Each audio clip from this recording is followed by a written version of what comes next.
look great. You know, we had a lot of our National Guard, and we didn't ask them to do it. They did it themselves. They're proud.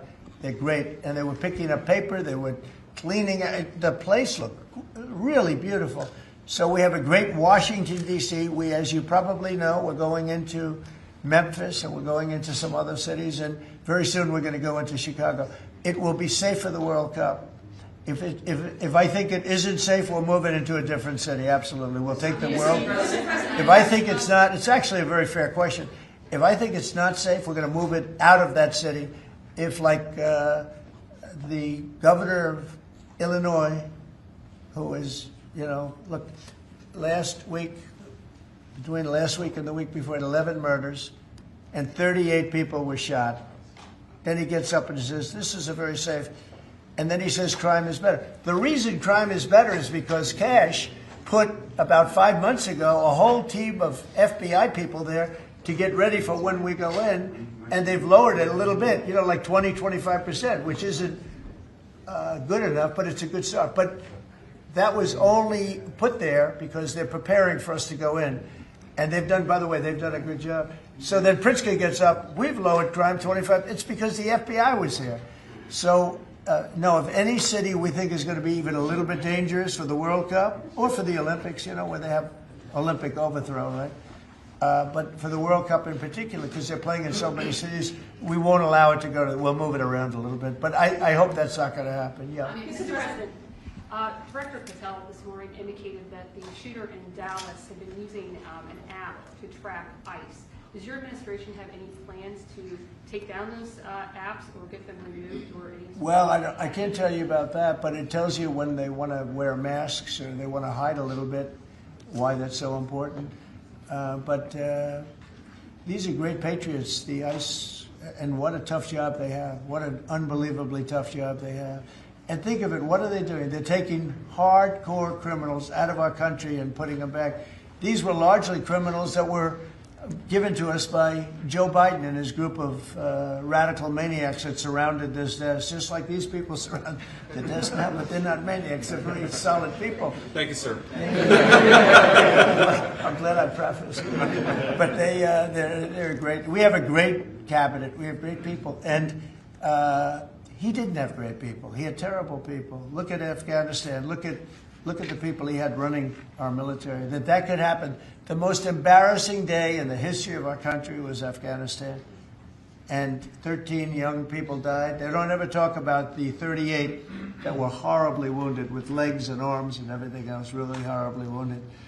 So the country's respected like it's probably almost never been respected before. I think we're respected at a level. And a year ago, it was a dead country. We had a dead country a year ago. This country was dying. It was really in bad shape. Let's talk about the next subject, can we? One of the most powerful deterrents we have to violent crime is the death penalty. As you said, your administration has taken bold, decisive steps to ensure that Washington, D.C. is once again a safe and secure city for its residents and all who visit. This is a presidential memorandum that directs your Attorney General and your U.S. Attorney for the District of Columbia, Judge Jeanine Pirro, to fully implement the death penalty here in Washington, D.C., where the evidence and facts of a case indicate that the death penalty should be used. Okay. Everybody understand? Death penalty in Washington. You kill somebody, or if you kill a police officer, law enforcement officer, death penalty.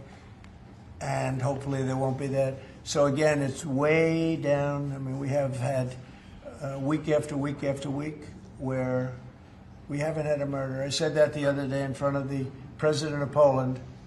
The press was here, and I said, ladies and gentlemen, I'd like to announce that Washington, D.C.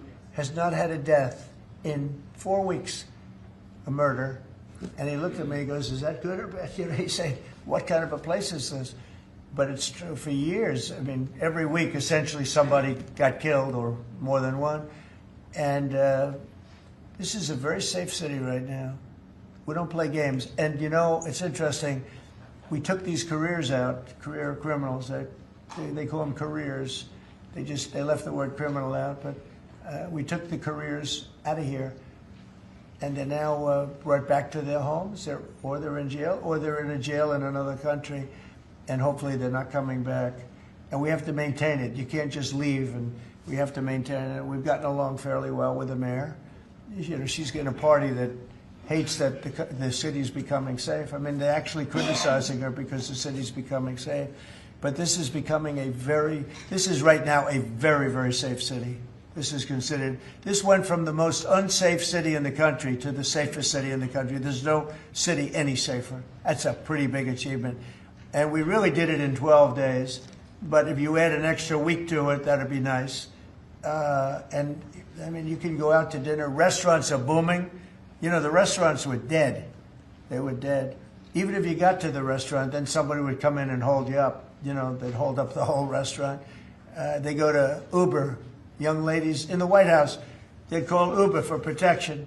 They'd run to the car because they were petrified to be from the entrance of their building to the car. Now they feel safe. They're in the car, and then the car gets hijacked while they're in the back of the car. This is what we were living in. We were living in hell. People that work in the White House, every time they see me, young women in particular, say, "Thank you, sir." And I don't even ask them about what. I know exactly. I made their lives. Now they're living in a beautiful, glamorous place called Washington, D.C. with no crime, and that's the way it should be, okay? This is the death penalty for somebody that kills people in Washington, D.C. I think it's capital. It's a very interesting capital punishment, capital city, right? It's capital. But this is our capital city. We can't allow that to happen. People come in from Iowa to look at the Lincoln Memorial, and they end up getting killed. It doesn't happen anymore. It's not going to happen. And if it does happen, it's the death penalty for the person that did it. And this goes into effect. Yes, sir. Right? Pam, is that right? Yes, Could you sir. speak a little bit about that? Yes, sir. Not only are we seeking it in Washington, D.C., but all over the country again. And as you saw very recently, we are now moving the inmates who were on death row, who Joe Biden or the auto pen commuted their sentences off of death row. We're moving them to supermax facilities where they will be treated like they're on death row for the rest of their lives, President Trump. Okay, that's a big statement. Thank you very much. Okay. I see some of you shaking your heads very positively. Thank you, Brian. Thank you, fellas. You said on the campaign trail that you It were said it. for Yeah. the death penalty if anybody, an illegal, killed a U.S. That's citizen or a right. police officer. So this just reinforces your campaign promise. Right. And most people really like it. And Washington, again, it's going to serve as a beacon because you have to do it. These are bad people. When you look at that guy, the guy that killed the young lady in the train in North Carolina, that he'll be in trial for years, years, years. He'll get a good lawyer somewhere along the line. Somebody will come along, and what he did to that young lady, and she went into that train scared. You know, when she went in, the way she sat down, she was scared to just be there. She just wanted to not pay any attention to anybody, just not be noticed. And she had her throat slit. We don't want that in this country anymore. We're not going to have it in this country anymore. Thank you very much. Next. Lastly, sir, this is